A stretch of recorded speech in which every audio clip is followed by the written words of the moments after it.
What's going on, football fans? It's me, J.R. Clark, back again with another Pound for Pound ATL. Joined as always by my co-host, Jonathan Holder. Jonathan, what's going on, brother? Man, it's a beautiful day. Yeah, it was. It's an absolutely gorgeous day, and I got stuck inside working from home. So Oh well, hey, I got lucky and was took the tops off on the old Jeep there and nice. rode with all the windows down. It was great. It was nice. Now I Um, will say we're recording this on a Thursday. This is my Friday because I'm off ah, tomorrow. yeah. Yeah. See, yeah, I have to go get lab work done in the morning. So Ooh. while you're snoozy queuing it in the bed, I'll be giving blood to somebody to do some testing on. But that is not why we are here. Uh, You sure we, that I'm sure they all want to know about your medical history and that's what's right. going on with you, man. That's it. That's it. Um, but we are here because we are now in the thick of the off season. And so the next like road, the next like road stop on this trip to get us back to football is free agency. Now you could say it's the combine, and it is the combine, but the next like real big one as far as roster construction goes is free agency. So uh, kind of like we kicked it off on our live stream this past week, talking about some potential free agents, but now we're going to dive a little bit deeper into some folks that I really think that the Falcons should take a look at um, going into this free agency, and we're going to start on the defensive side of the ball. Yep. We got 22 free agents total, and a lot of them, like 22 free agents on our Yeah. roster, and a good chunk of them are on the defensive side of the ball. You're making a big switch, so to speak, Mhm. in scheme wise. So I could see the biggest turnover being on the defensive side of the ball. Mhm. So I guess without further ado, we might as well jump on into it.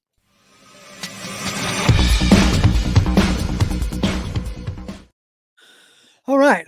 So I think two of the biggest things that we need, and tell me if you agree or disagree, are if we're switching to a 3-4. I think one of the bigger things we need is a nose tackle. Uh, Absolutely. you got Grady Jarrett, you got David Onyemata. Those guys can do the job, but you want like if you're going to be a real true, two gapping scheme, Hmm. you need that big like space eater in the middle. Yeah, you need a guy 6'2", 6'3", like 220 or not 200, 320 to like 340 is what is like the prototypical 3-4 nose tackle. Right. And so you like, if and also, we had talked about on Tuesday a little bit about the tight front, um, Mhm, and where, in the tight front, that zero technique plays head up on the guard quite a bit, or head up on the center rather, mhm, quite a bit. So you need a guy who can hang with that and handle that. So first on the list, the guy I want to talk about is he was on the Texans, not Texans. He finished the season on the Texans, but he played on the Titans last year, and They cut him for whatever reason, and finished his season on the Texans. But he's a guy that if any of y'all remember from a few years back when we had Mike Dub and Jimbo Slice on the show, this was a guy Jimbo was pretty high on coming out of mhm. college, either late round pick or what have you. He was a guy that he was pounding the table for, and here's a chance to right or wrong, so to speak. So who we want to talk about here is Tier Tart. Yep. Now Tart is number 93 right here in the middle. Okay. I know it's kind of grayed out because my mouse is over it, but you can still see he's right here. Um, and in this particular alignment, he's pretty much head up right over the center. That's what you want. So let's take a look at this play real quick. And it's against the Saints too, which makes it even better. Yep. So nice, like quick first step, good swim move. Yep. Now, this particular one I thought was just showed some good agility, but he does have some good tape of holding up against the run. So if you want to see that again. Well, it's a good like they were going, like he found himself in the backfield very quickly. Probably wasn't expecting to necessarily be in the backfield that quickly, And then he noticed, quick recognition of the run, quick recovery to get back to the play instead of just overrunning it. Exactly. And he was able to get back in on that tackle. So that's like, I like that awareness, the being able to pick up on what's going on and not Mhm. running himself out of the play. Yeah, right. Like you said, the head up awareness, quickly realized that he was standing back there with nothing to do, so to speak, and Yep. retraced his steps and was able to tackle Kamara for, I think, maybe a 1 yard gain. Now, I don't know what this next play is going to be. I haven't pre scouted this one, but let's just see what he does here because he's still right here in the middle. Okay. Right. So this could be bad for us, right? I could hit this play and he could do something really crazy, but we're going to see what happens. All right, let's see here. Head up on the center. Probably a passing play. Okay. But he holds his ground pretty good. He doesn't get, he doesn't like penetrate, but he does what you want him to do, which is, hold the line, right? Yeah, like if you're in an obvious passing situation, third and long, fourth and long, that kind of scenario, he's probably not on the field.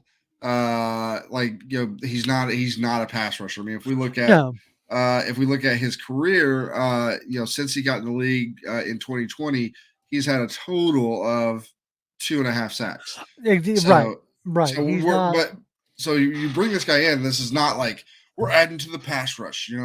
That's not Nope. that at all. Nope. This guy is there to eat up blocks, free up the linebackers, and if he does that, regardless of what his stat sheet says, as long as he does that, then he's doing his job very, very well. I mean, if he keeps, you know, if he can keep, Caden Ellis and Troy Anderson and Nate Landman, if we can keep those guys free, Yep. if he can eat up, bounce things to the outside for, the outside linebackers to, be there to contain, um, make it impossible for the quarterback to step up in the pocket, because Yeah.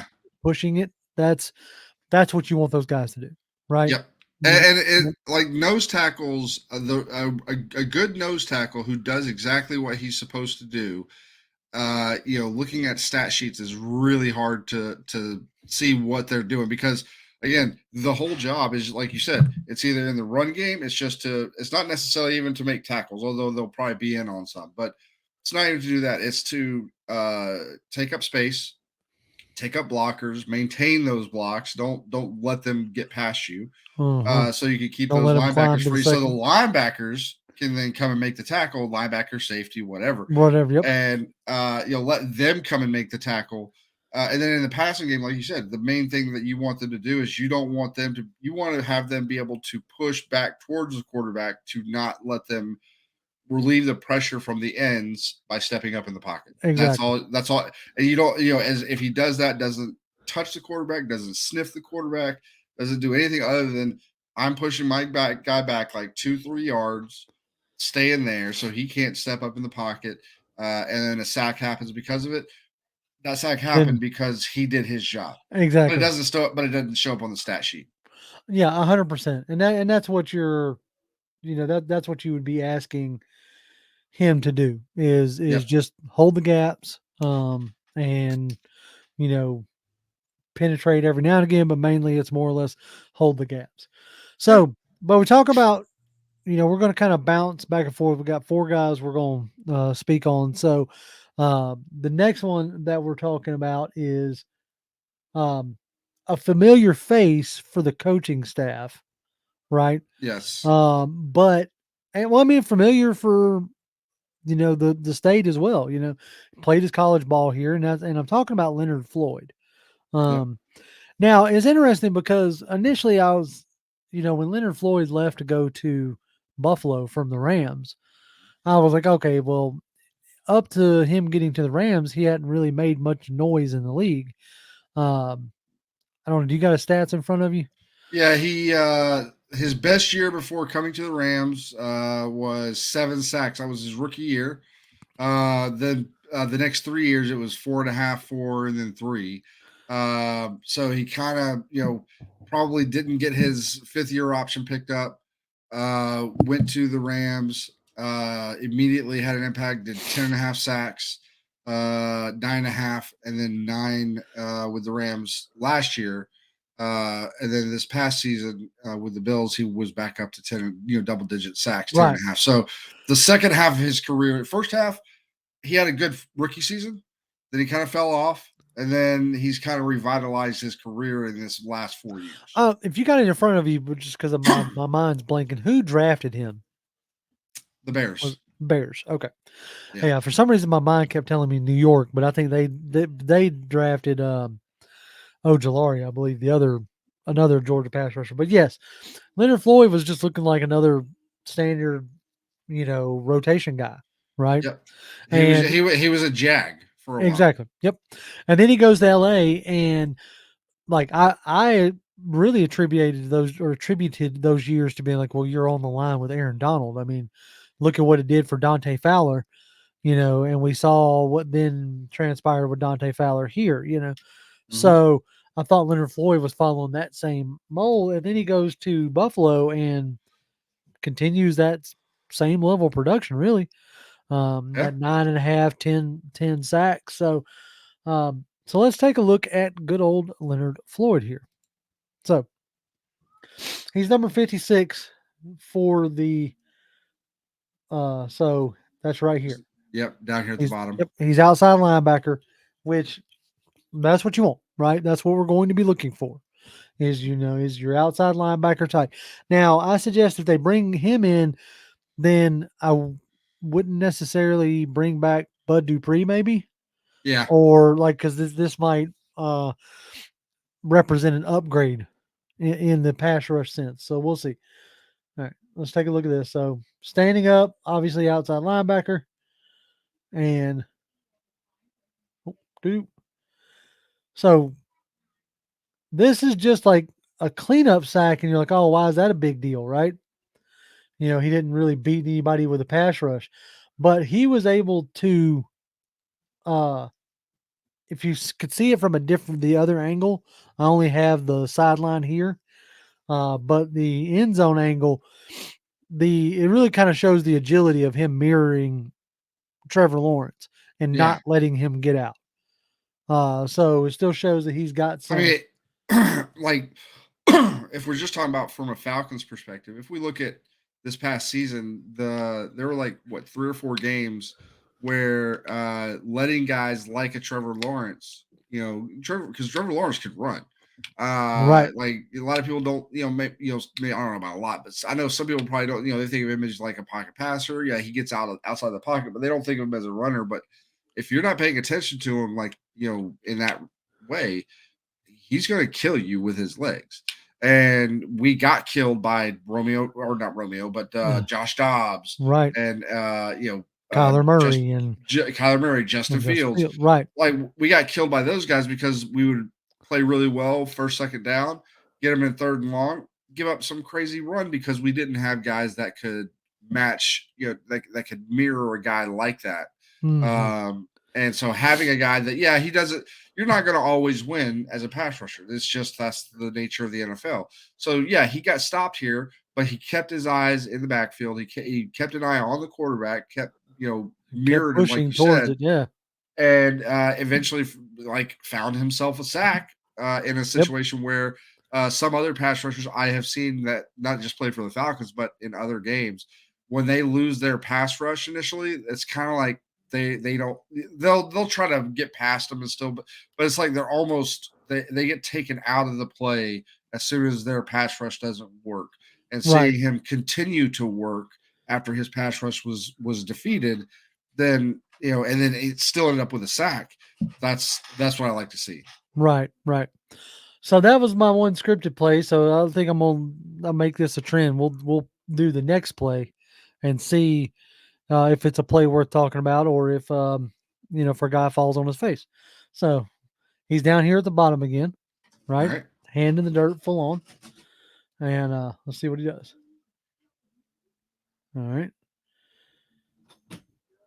Oh, Oh no, nice that wasn't bend. bad. Yeah, that Yep. wasn't bad at all. Let's look at that again because he had a little bit of a dip there. Yeah, he did. So that's two plays in a row. He Little affected the quarterback. Yeah, it's like a little stutter step, and then he Mm-hmm. bent under him. Yeah, that was pretty good. Yeah. Pretty good. So yeah, he obviously familiarity with Morris is Yep. huge. Familiarity, like he also fits a mold of, um, he also, like I said, he fits a mold of that Terry Fontenot has shown these past few years of wanting to bring, homegrown players back home. He did that with Lorenzo Carter. Um, Bud Dupree grew up here in Georgia. Hmm. Um, and there was some other one. I think Zach Harrison, I think, Yeah. and Uh, I know Schaefer, the offensive lineman. But anyway, so that's another little tidbit that could, bring him back. Bring put him on the radar. But I think definitely I would the I would love to have Leonard Floyd here. oh yeah, for sure. If nothing else, like, hey, the familiarity with Raheem Morris, like bringing a Raheem Morris guy here, who won a Super Bowl with Raheem as the defensive coordinator, Yeah. um, could do a lot there. All right, moving on to another big ugly. Um, like I said, we've kind of bouncing back and forth between nose tackle, pass rush. Now we're back to a nose tackle, and that is Grover Stewart. Now, ah, man, something got my like tip of my Now, nose itching like crazy. Anyway, this guy compared to Tart is like Lawrence Taylor. He's got 9 sacks over his career, uh, he's but more yeah. he's been in the league a lot longer too. Yeah, he's been in the league a lot longer. Last year, he got suspended for 6 games for PED use. Hmm. So that actually might work in our favor in a sense of like money wise. But now he's going to cost you, like, both these next three guys are going to cost you. They'd be almost like your Jesse Bates tier as far as like bigger splashes are going to cost you more money. Hmm. Even though nose tackles, as we talked about, don't necessarily um, show up on the stat sheet, but Grover Stewart's probably going to cost you $10 million a year, probably. Um, Hmm. and then obviously Leonard Floyd, if he's leaving Buffalo, he's looking for probably some decent change. Yeah, he's probably going to be in that. I'm going to guess 15, 16 a Oh yeah, I year would think. range because he's gotten to double digits, but he hasn't gotten deep into the double digits, right? So Right. he's gotten He's to 10.5 a couple times, mhm. and then 9 and 9.5 the last couple, in the last 4 years. So like he's not quite in that. He's not in that 15, 16, 17 range where okay now I'm getting 20 million Yeah, or he's not a TJ 20 Watt. million a He's year. not a, you know, but he's a consistent, he's shown to be right on the verge of a consistent double digit sack guy. Yeah. Um, so now, Grover Stewart, again, big guy, nose tackle. And this is in a, Gus Bradley coached, 3-4 under, which, 3-4 with 4-3 tendencies. However, we dealt with that with Dan Quinn, right? Yeah. So we had Don Terry Poe here for a little while. This is kind of in the same vein. Yeah. So let's take a look. He's big guy right there in the middle, number 90. He's playing a shade technique here. Yep. Shifts a little bit, but still, like, stacks the let's see, stack and shed. That's what you want that big guy to do. Yep. Like, he, stacked his guard, was way more powerful. As far as, so he's big number 90 there. He takes on the right guard, sheds him, and between him and They Buckner, they Yeah, the important thing there too is he didn't shed him too early. no, yeah, You know, he's he waited until the running back committed. right. Committed to a gap, and then now he's another guy straight up and down. The games I watched to him, um, first, second down, third down, he's off the field. Oh yeah. Uh, and then there was plenty of times where starting of the third quarter, he was not in the on the field. Like, he didn't really get back into the game until, late third, getting into the fourth to try to start closing it out, type deal. Now that could have just been the coaching staff, but it also lends to what we were talking about. So that was the one scripted play. So let's see what the next one has for us. All right, now he's up here. Okay. Yep. He's on the other guard. Yep, he's on the other guard this time. So versatility. Yep. Like he missed the tackle, but He forced him back inside yeah, he towards help. forced him back inside. And if I ain't mistaken, he was holding two linemen while doing it. Yeah. Well, for a second there, he had, but yeah. So out of the free agent, like to me, these are two that are within reach. Now I know there's like Chris Jones and DJ Reader, but I don't think you're getting either one of them. Myself, Well, I think if you get a DJ Reader, I think DJ Reader is maybe a little more attainable. I still don't think Jones is getting out of KC. I don't think so either. He doesn't want to leave KC. He likes playing for Andy Reid. He likes playing in, he likes that team, the city, all that jazz. I don't think he's going anywhere. So the next like top guy is probably going to be DJ Reader, and he's a gettable guy potentially. But if you get him, you're probably not bringing in a Leonard Floyd. No, yeah. You're not bringing in anybody. At best, you're probably getting him, and then you maybe look for another nose tackle in the draft in the third, fourth, fifth round, something like that, that can come in, learn from him, and just like learn from watching him, and then be a backup rotational guy or whatever. But Maybe grow into something else, but but yeah, that would be a lot of money tied up in the defensive line. Like as in like the big uglies up front with Grady Jarrett and yeah, David Onyemata, you know. So I'm yep, not saying that they wouldn't do it, but that's kind of why I looked for the second tier, so to speak. yeah. And more of a uh, first down, second down kind of guy. Well, Um, I think DJ Reader would be your Jesse Bates yeah. splash of Hmm. this free agency period. And while yes, we have ways of getting a lot more free agency money, Oh yeah. we have methods to get there. We would still probably be short, maybe not too terribly short, but we'd be probably a little bit short of what we were last year free agency wise.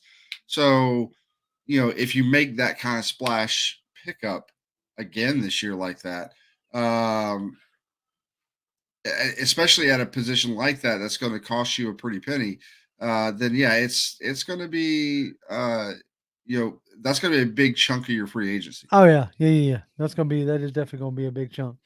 Now, this last guy that we're talking about, this is the one I okay. If I have to be real clear here, I don't money wise, this may not happen, right? I think this is a little bit more of a far fetch. I think Leonard Floyd is a possibility just because of mainly because of the connection between him and Raheem, right? But Mhm. this guy that we're fixing to talk about is probably going to want to get paid. And so I don't know. You know what I'm saying? I don't know but he fits the mold again that I've talked about with like wanting like Terry bringing homegrown talent back to Georgia. Yep. And this, even though folks may not see it as it, but would be a big splash to me, right? And who I'm talking about here is, and I'm may end up butchering his name. We'll see how it goes. Um, is I said Jonathan Grenard, but when you looked him up, and you tend to be better at names than me. And what'd you say? How'd you pronounce it? Grenard. A Grenard? Okay. I thought you emphasized the green part. Anyway, No. it is spelled like Greenard. So maybe it is Greenard. I don't know. But anyway, so he's a wide nine rusher. Okay. He's not, he's more in the vein of, I hate to bring it up, but like he's more in the vein of like a Vic Beasley type of rusher. But now he is bigger. But, He is right, 260, right. 260 plus. So That's good. I'm glad you said. I was going to get into that, but I'm glad you said that he's not. But he does best when you put him out wide and give him a runway to the quarterback, right? Give him some space here.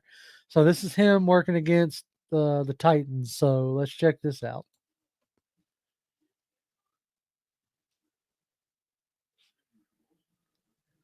So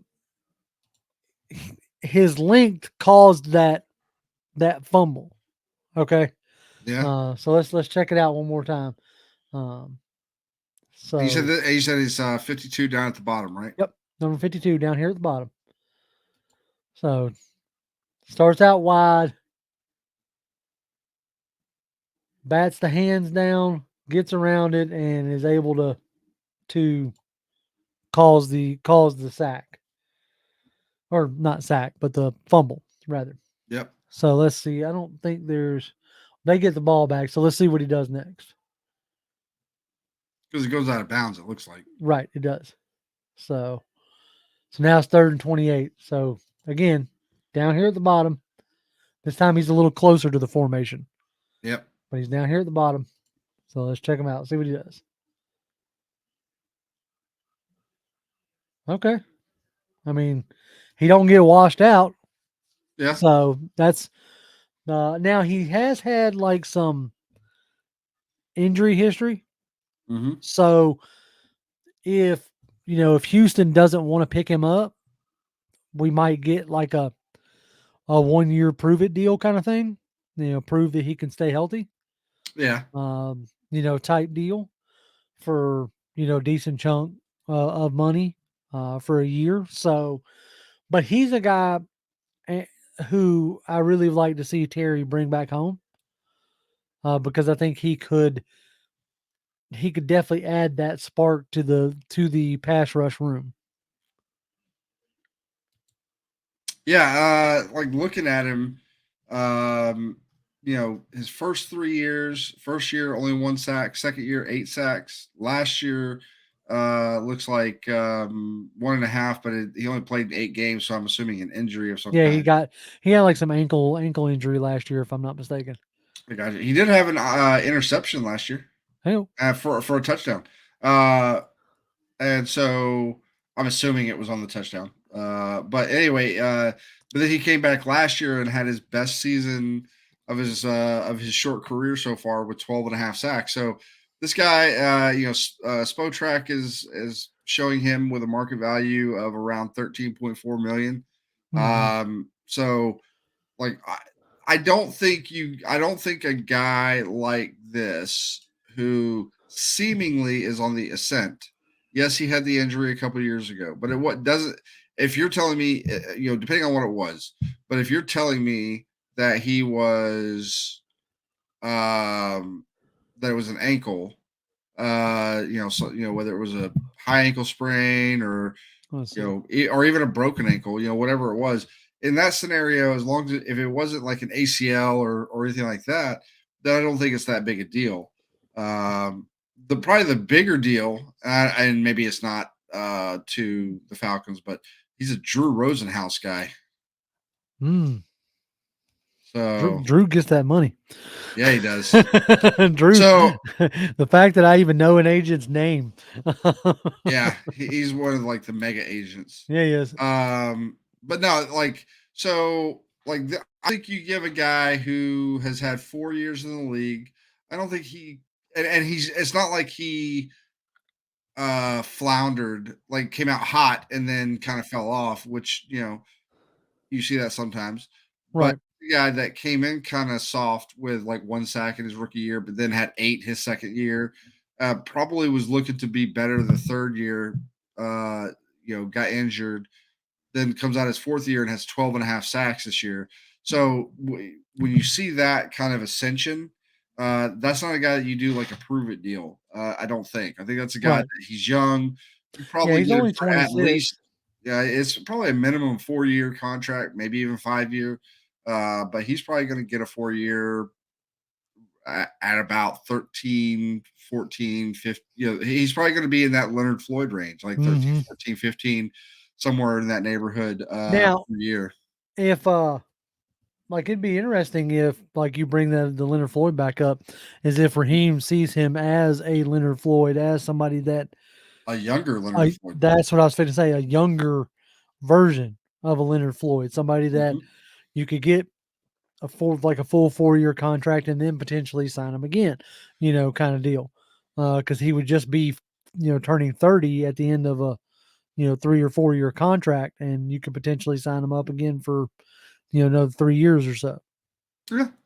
So But now we also got to remember. So we're talking, Leonard Floyd. He has a relationship with Raheem Morris, and he does.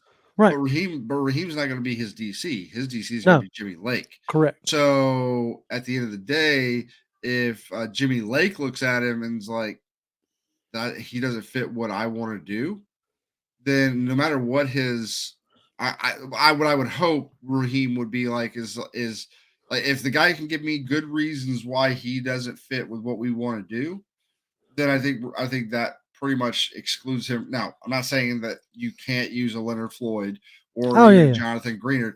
You could use him in any defense that you want to do, as long as you're not saying, okay, you're coming in and you're going to be an off-ball linebacker and you're going to be in coverage constantly. We're never letting you rush the passer. I mean, you do something like that, then yeah, yeah. he's not going Well, to fit with well, what you want to do. yeah. But I say we got problems there in that aspect. But I think as far as like D line, goes, the two things that you really need to add is a nose tackle, and you need to figure out a consistent pass rush. Yep.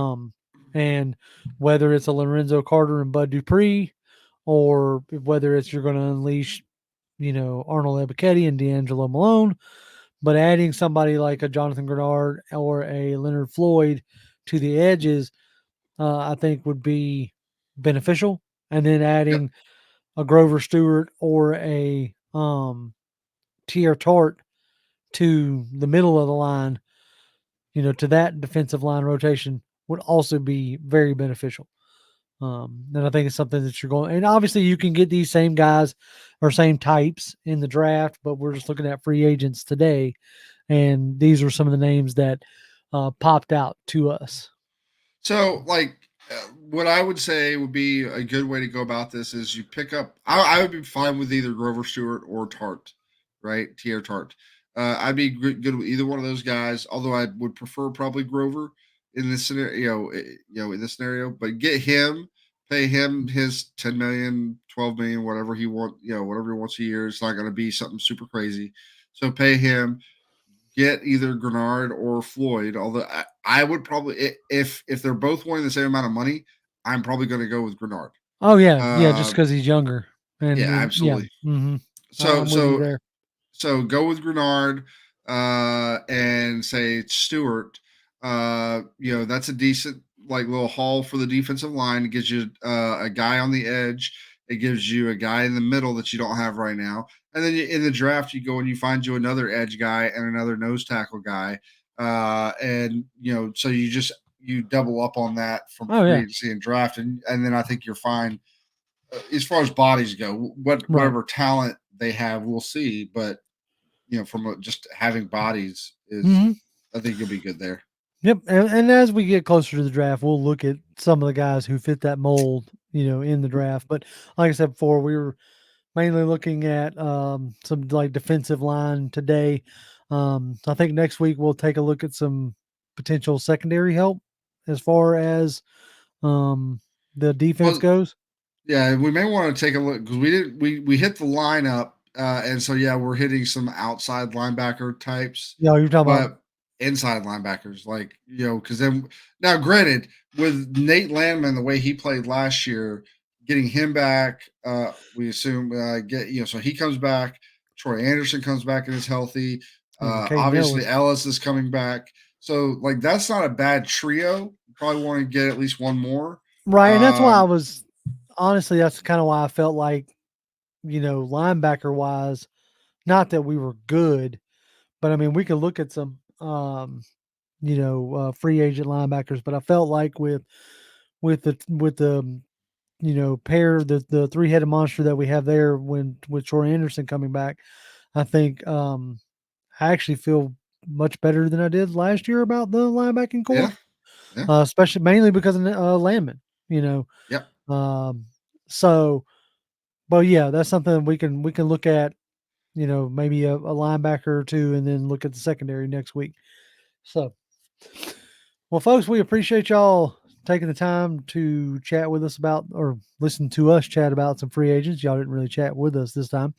Nope. This is Y'all left us alone, man. see what happens when you leave me alone. I'm just kidding. Oof, So scary.